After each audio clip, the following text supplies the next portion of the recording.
recorded that first part, but well, we're gonna get it together. We're gonna get it together.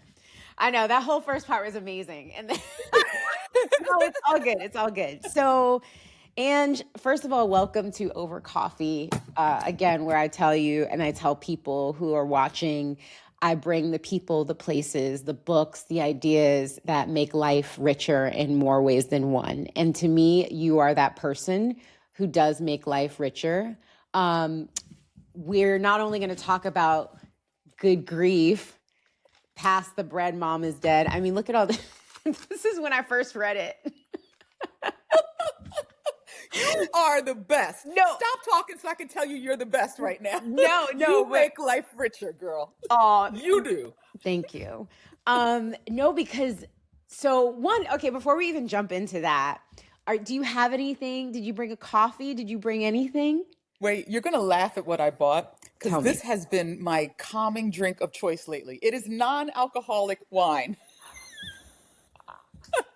Alcohol removed. I don't want y'all to think I'm sitting up here drinking wine during Tika's thing. Wait, is it like 8 a.m? I know, exactly. You're like, it's great. I mean, I love it. If you love it, I love it. Because I realized when I got to a certain age, I couldn't have it anymore. I couldn't have wine. I would wake up with a migraine, and my husband would be like, "You're in a bad mood today." No, I'm not. Yeah. No, like I cut out alcohol for a while, and then but I feel sluggish every time I drink it. Yes. So yes. I get it. Okay, Angela Nissel, the Angela Nissel. I'm gonna do a small little presentation of you, but obviously Angela Nissel, if you don't know who she is, here is the invitation to get to know her, because she is not only an amazing author, she is a writer, television writer, an amazing wife, a mom, and a daughter and a sister. And I am so happy to introduce you to her if you don't know her. And Angela, in your own words, can you tell people who you are, and a little bit about how you got to California? And I know that there's an exodus happening as well, but just where you are in life, but just tell us a little bit about you. Whew. I would say I am first and foremost right now a daughter trying to make people realize how little time they have on earth with the people they love and to make the most out of this time. If you had asked me a couple years ago, I would have been like, I'm a producer, I'm a TV writer, I'm a career woman. Now I've just gotten to the point where I'm a woman who wants to find some joy wherever I can find it. Oh my gosh. That was Really? literally my morning. I have these little morning coffee sessions by myself to just talk to audience. That was literally it today. It was about the weekend, about dilly-dallying and like enjoying the moments, and everything doesn't have to be I have to create right now. I have to move. There's movement like right now. Go ahead. Sorry. No, yes.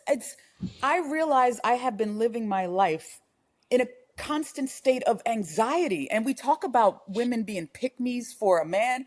I've been a pick-me for my career. Like, I'm doing it right now, y'all. Can I get a chance? Can I get a chance? And once I stopped doing it, it took me a while, because I'm like, if you're not doing nothing, you're not worth nothing. But just sitting down and having a cup of coffee, or noticing how the light comes through my window, something I have never done I've been living here 20 years. Never thought, wow, that's beautiful. Look at that light coming through my window, because I'm so busy hustling. Yep. And so I found this place of joy right now, and I can't leave it. Oh my.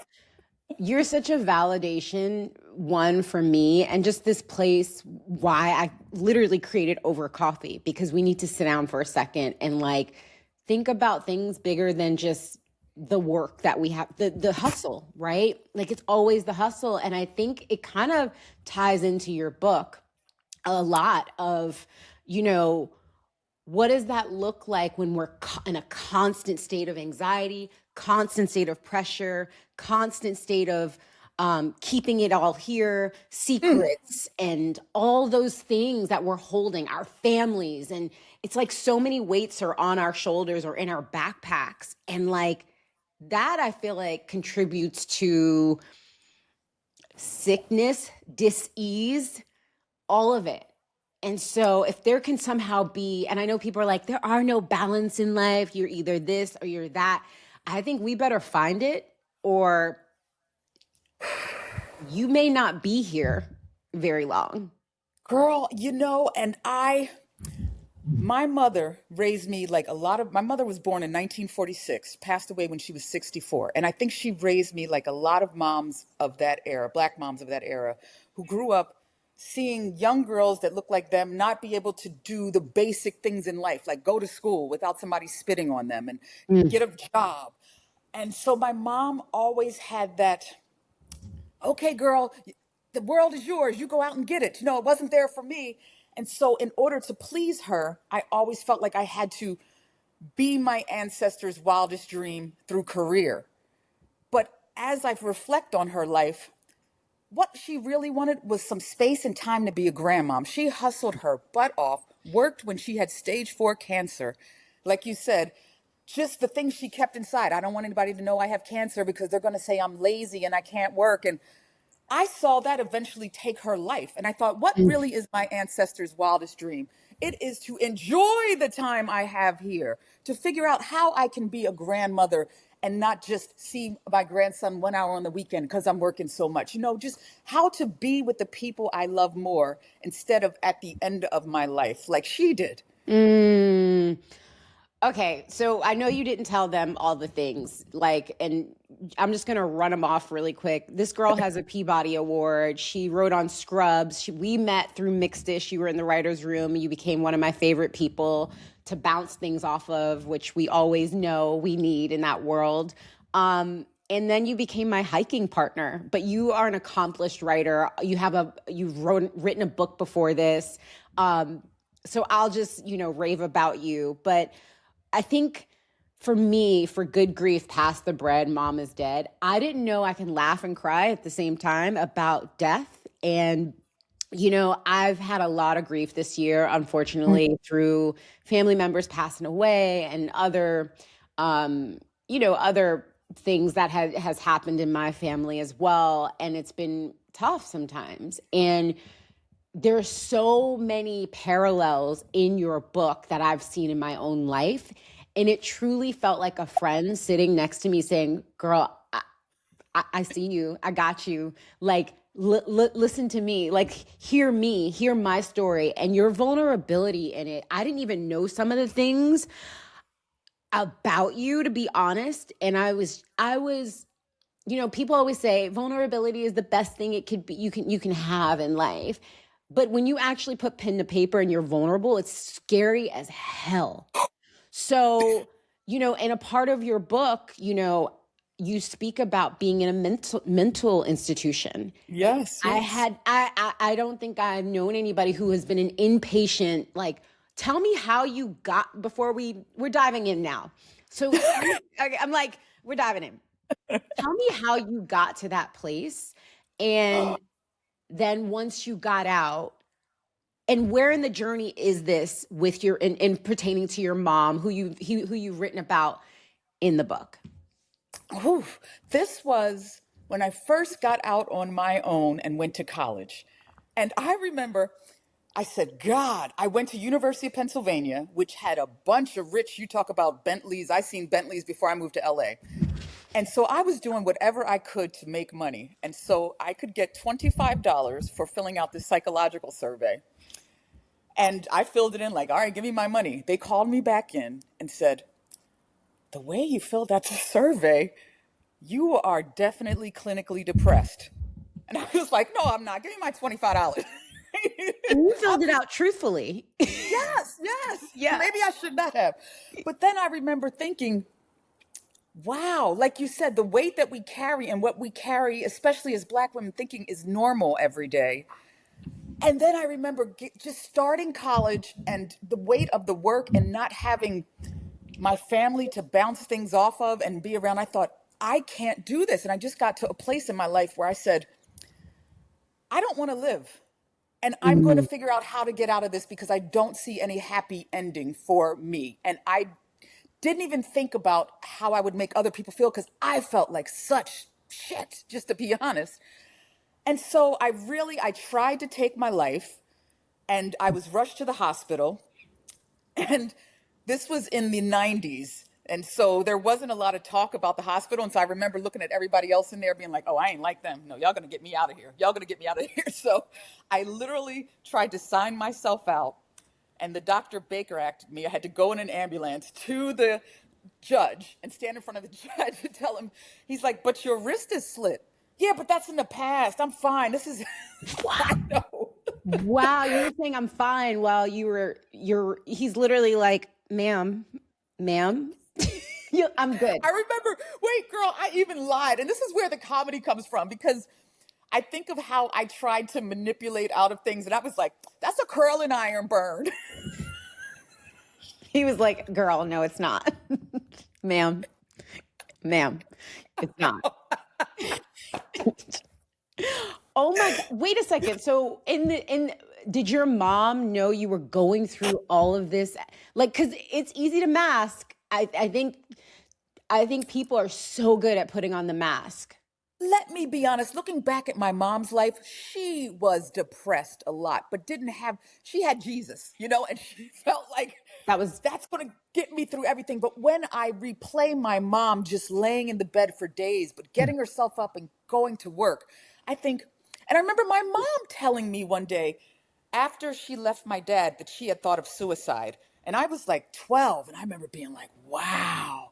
But to her, that's not something you really talk to a child about, or anybody else. You keep that close to your chest. So I did not tell her. But girl, I'm in her hospital. She's a nurse on the floor below. And don't let nobody tell you that anything about HIPAA, because word got around to my mom. Right. Somehow. They were like, HIPAA what? HIPAA who? Where's her mama? But I felt like, here I am, the daughter of a woman who couldn't even go to the same schools as other people. I'm in an Ivy League college trying to make her proud. And this is where I end up. I felt such shame on top of the depression. Here's some depression sprinkled with shame, So it was, I felt like I had let her down. And I hated that part of it. And so part of my journey through mental health was to realize I have to let my mom have her own feelings about it, whatever those feelings are. And to realize that her way of getting through it, which was a lot of just go to church more often. Yeah, that was a lot of people's counseling, right? All we had, Yeah. And so part of it for me was saying, Mom, you introduced me to this new world and wanted me to have a better life. Perhaps I have better access than you did. And there's nothing wrong with the way you dealt with it. But that ain't working for me. I got to be honest. Yeah. Can I ask you I always want to be a resource to people. And, I think they're going to get so much out of this conversation. And I think a lot of college age students and moms or dads who will be watching this, are there any signs that say, hey, my kid, something's not right? What are two things that you feel like a parent can do to access that person, the person who's wearing the mask? Since I wrote the book, I've had so many parents reach out to me, which I'm so happy about. And they seem to fall into two categories. Ones who talk to their kids and have an open line of communication, who didn't need their kid to tell them they were depressed because they've just always been able to talk.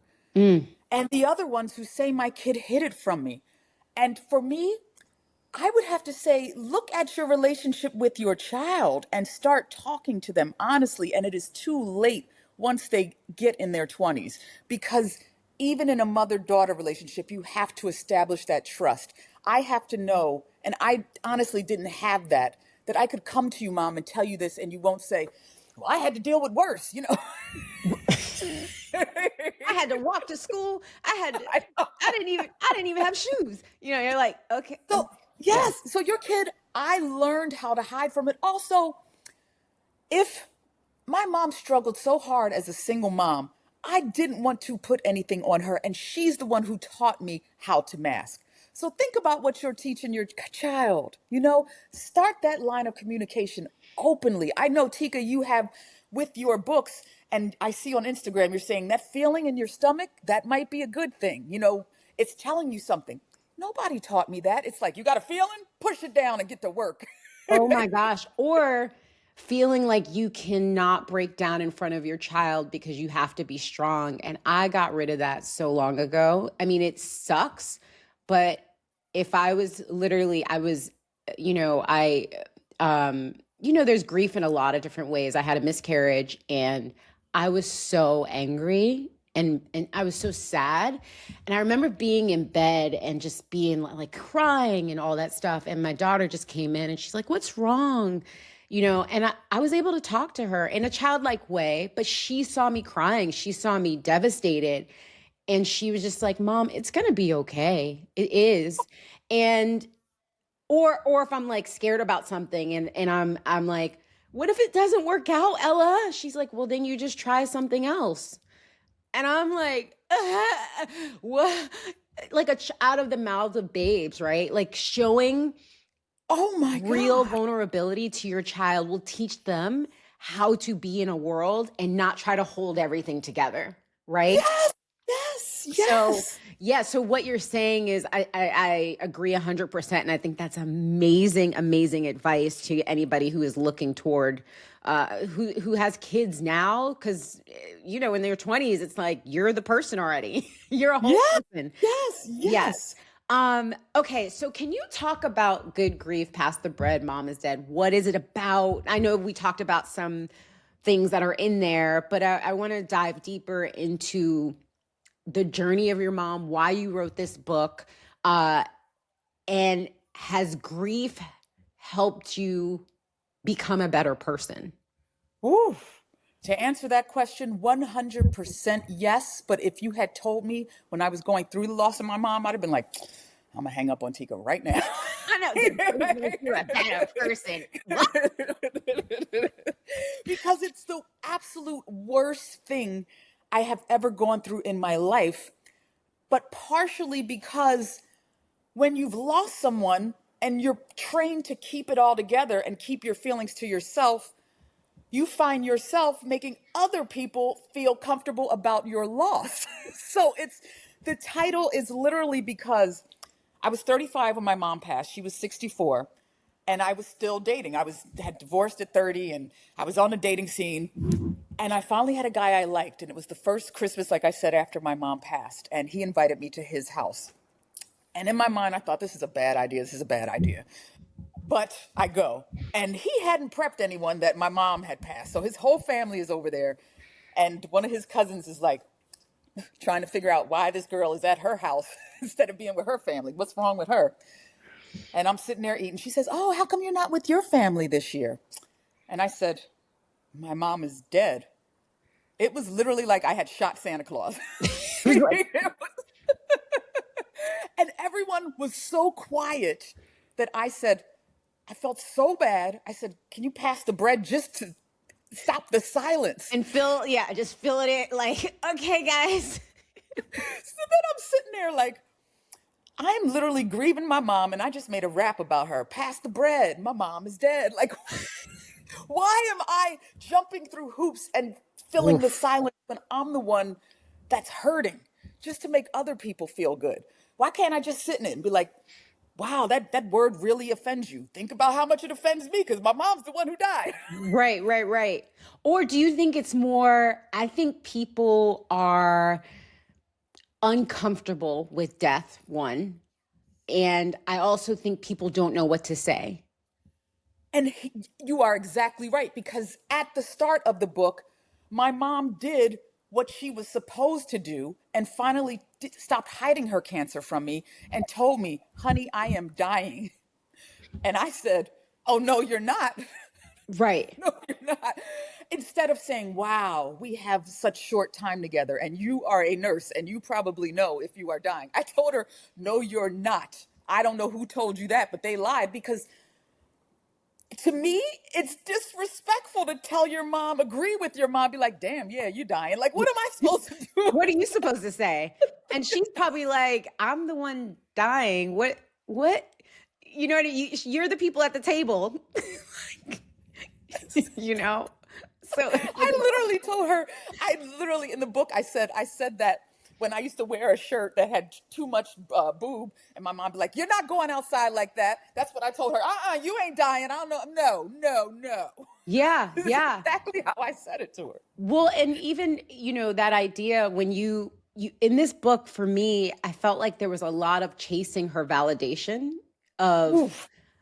of saying, I can take care of you. I got this. Like, I can shoulder all of this, even though I'm about to lose my home. I don't have a writing job right now. Putting again all of that on your shoulders. What is that thing where no matter how old we are, the validation of our moms especially is so important, and a slight word of, are you wearing that? That's cute.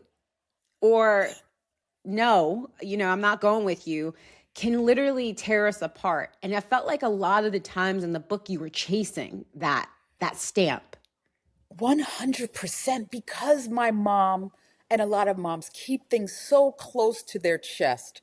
And I know my mom growing up didn't get a lot of praise in her life.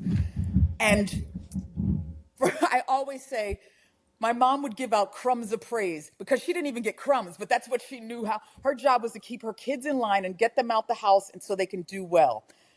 And so I always lived my life like, when I hit it here, my mom's really going to be proud. When I do this, she's going to be proud. When I can buy her her own house, that'll really show her. But she dropped that she was going to die on me before I got a chance to do those things to see if they made her happy.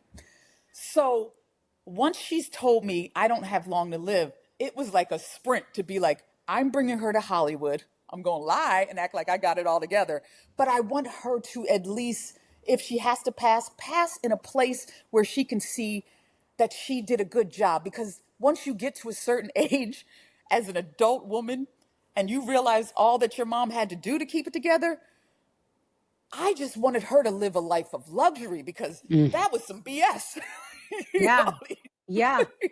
we caught the bus in the snow you took us to school first and then went to your, like, wow, I don't leave the house when it's snowing. Yeah. Yeah. Yeah. And so I just wanted to make her proud. I wanted that one day where she looks at me, sits back, and I got it though, and like, I did good. You're okay. I did it while lying my butt off. Like I said in the book, my house was getting foreclosed. This was during the time when everyone's house was underwater, so you Yeah. couldn't even sell. So there was a man outside my house the day she moved in, taking pictures. And I told my mom, she was like, "Who's that?" "Paparazzi, welcome to Hollywood." Ain't no paparazzi in my neighborhood. You're like, that's the bank, basically. She'd have taken her wheelchair, even though I live on a hill, and wheeled herself right down to the street and hitchhiked back home to Philly if she Right. had known. What can I ask you, what made you want to write this book, and why right now in your life? A couple reasons. Because I stopped reading for a while. I would get home from work, and you know us, we work 12, 14-hour days. And I found social media as a way to relax, but it didn't make me feel relaxed because it made me feel like my life was so much worse than everybody else's. It was like, Social media can do that. right?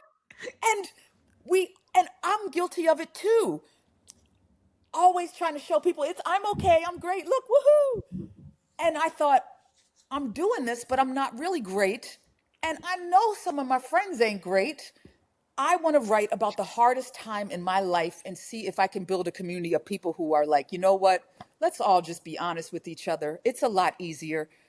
And when I started reading after work, instead of automatically scrolling, I would get lost in time and I'd feel much more relaxed. So I said, I want to write a book that makes people laugh, makes them want to read, and also lets them laugh at me and be like, damn, I might have messed up in life, but she really messed up. We really messed up. No. Stop No, it. but let me tell you, girl, that is the reason sometimes I watch trashy reality. I'd be like, oof, my life is, at least it ain't like that. I love reality. I literally Yes. watched this weekend Love is Blind Poland. I was like, this is amazing. I leave reality shows being like, I got my stuff together. Like, so I wanted people to read this book and be like, damn, I can talk to her because she knows what it's like and even worse. Yeah. Yeah. No, no, it's not even, I think we're at a breaking point in society where people are tired of wearing masks. It's so exhausting because sometimes there is joy and then sometimes there's pain and sometimes there's monotony and sometimes it's not exciting. Like sometimes life just is what it is. And most of the time it's not running around all the time, right? So I want to talk about there's this line in the book where you say you talk about I wish more you wrote I wish more people felt comfortable with the idea that preparing to have a good death can also be part of a good life. Yes. That Yeah. let's just take a moment. I wish more people felt comfortable with the idea that preparing to have a good death can also be part of a good life. Can you speak further, expand upon that, what you wrote? Because that's in the beginning of the book, which I think is kind of like a through line, that is very important. It's when I now, and this is another gift I was given by my grief and losing my mom. The only things we are sure about in life, the only thing we are sure about is that we're one day not going to be here. Everybody on this planet isn't going to be here. So, what do we want our life to look like in the meantime? Mm. And for me, making a good death means knowing every day, this might sound gruesome to some, that I could walk out this door and a truck could hit me. What do I have? What do I want to say to the people that I love? And also, how do I want to prepare them for that one day I won't be here? And you don't have to have a sit down conversation. I'm talking about the small moments every day. If you watch a death on TV, maybe at dinner that night, just talk about, wow, how do you think they handled that? Make it a daily part of our conversation instead of like my mom did, holding everything close to your chest and then just dropping it on you one Yeah. day. Let's talk about it. I think about it all. I have a box in my house now for my nieces and nephews, TV memorabilia, maybe worth some money. It's This true. other box, don't open this box, just throw it away. I don't want you to know this about your aunt and your grandma. Journals. Don't read these Yes. journals. No, don't. And just stuff like that, just remembering that every day is a gift and what do I want to do with this gift? And it is not on every day giving somebody else 14 hours and fitting the people that I love in. It is the people that I love have to be the center. They can't be the side quest anymore. Mm. And that to me is preparing for a good death, not just making sure your estate plan, making sure everybody knows how much you love them. Wow. I love that. I like sitting with things when you said a lot there. Okay. And also the estate plan. Because I Oh, feel yeah. like no, I think that what you said is, I think I felt a little, I felt hit because, sometimes you're like, I didn't call my friend back, or, and I don't really have that many friends. So I'm like, I better nourish the ones I do have. You know what I mean? That's like Yeah. the most important part of life. And what do you say about, because it did feel like you had a lot to deal with also with the like not being Mhm. prepared for death, the paperwork. I mean, my mom recently went through this with her brother. It is a lot. It's And night. it's a nightmare. And not only that, you are leaving people here to do a lot of not only emotional work that you're already grieving somebody, but it's emotionally, physically taxing. Yes. So what can you Yes. do? What can you talk more about that part of not being prepared where you're leaving your loved ones with a huge lift? Especially my mom passed, and I say luckily because she hadn't gone into the internet age. She past 15 years ago. So she left a big stack of papers that I had to go through. Now, if you don't have people's passwords, if you don't know where they bank, how are you supposed to do all of this? Talk to people, make copies. And I think sometimes people think, estate plan, that's not for me. I don't have an estate. Yes, you do. You got something. Write down where your bank accounts are. Put people on as able to access beneficiary. Literally keep the people in your life up to date. I just have a binder in my closet. And I told my brother and my husband, that's where the binder is. Look, there's where everything is. Because leaving the people, like you said, with this emotional burden, I'll never forget sitting there. My mom is the only person I know who had a Discover card. Shout out to Discover. Right? And I remember closing her account, having to wait on hold to talk to a human being. Try saying she died. She dead over and over to an automated assistant until they get you to somebody. And then I finally closed it out, and Discover Card sends me in the mail. I'm paraphrasing here, but sorry about your mom's loss. But if you want, you can take over her her credit line with a low APR.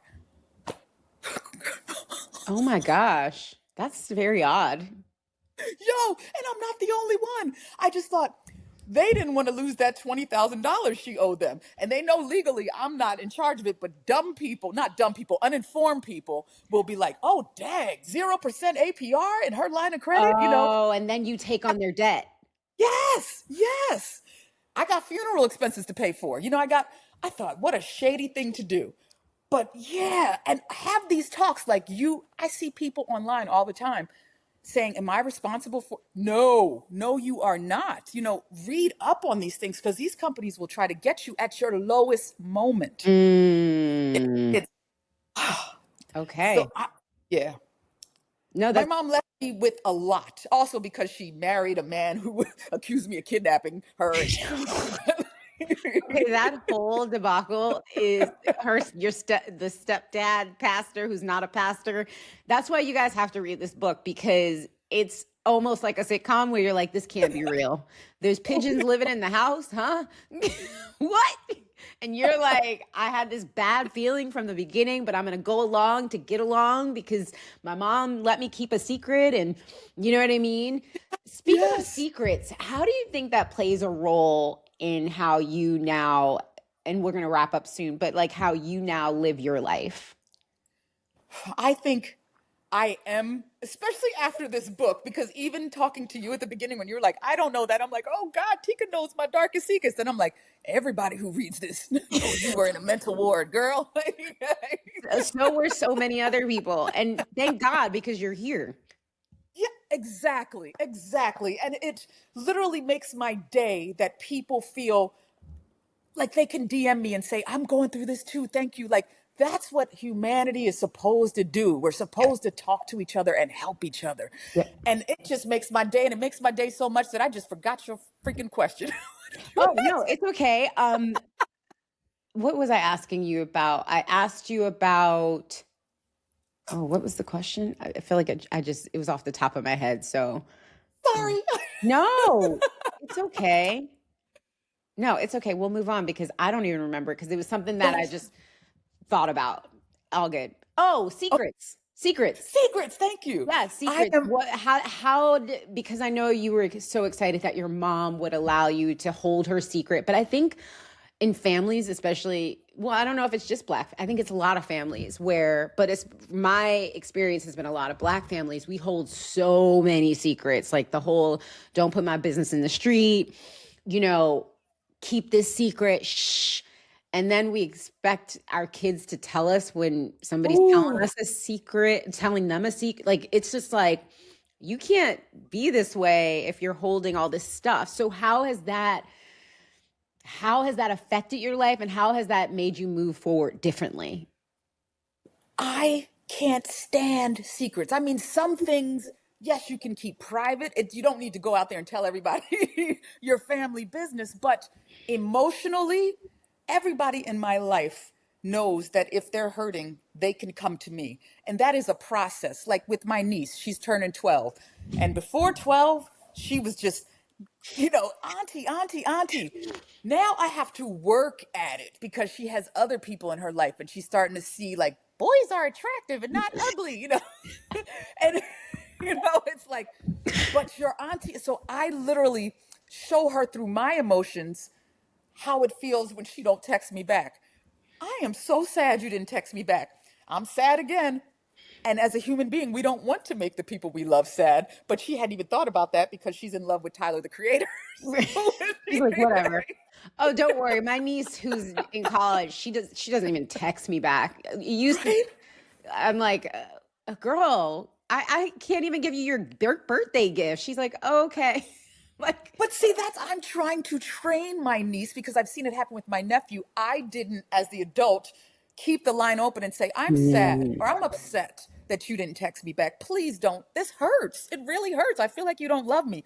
Oops, I'm sorry. I was just really into my records or really, not records. They don't listen to records. I was really into my music Spotify. or my YouTube.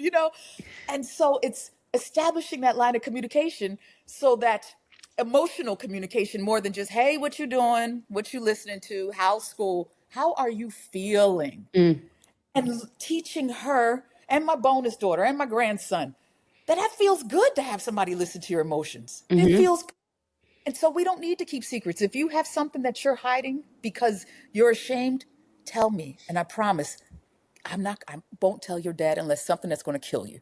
Yeah. And so most of the youngins in my family come to me now. I'm officially the cool aunt and cool grandma. You're very cool. You're so smart and Oh, you're so beautiful. In every way. So, okay. I mean, I feel like I can talk to you all day, but I'm not going to keep you.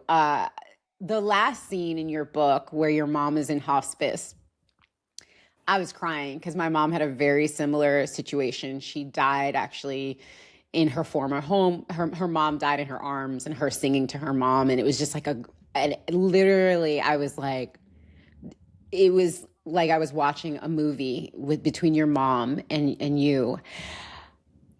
What does that mean to you to be able to have said what you needed to say to your mom at the end of her life?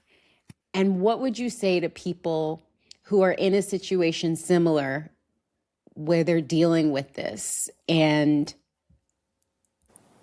what can they do to feel like they've closed the chapter? Or do they ever close the chapter? I think it goes back to what you said in the beginning. And again, I am paraphrasing you.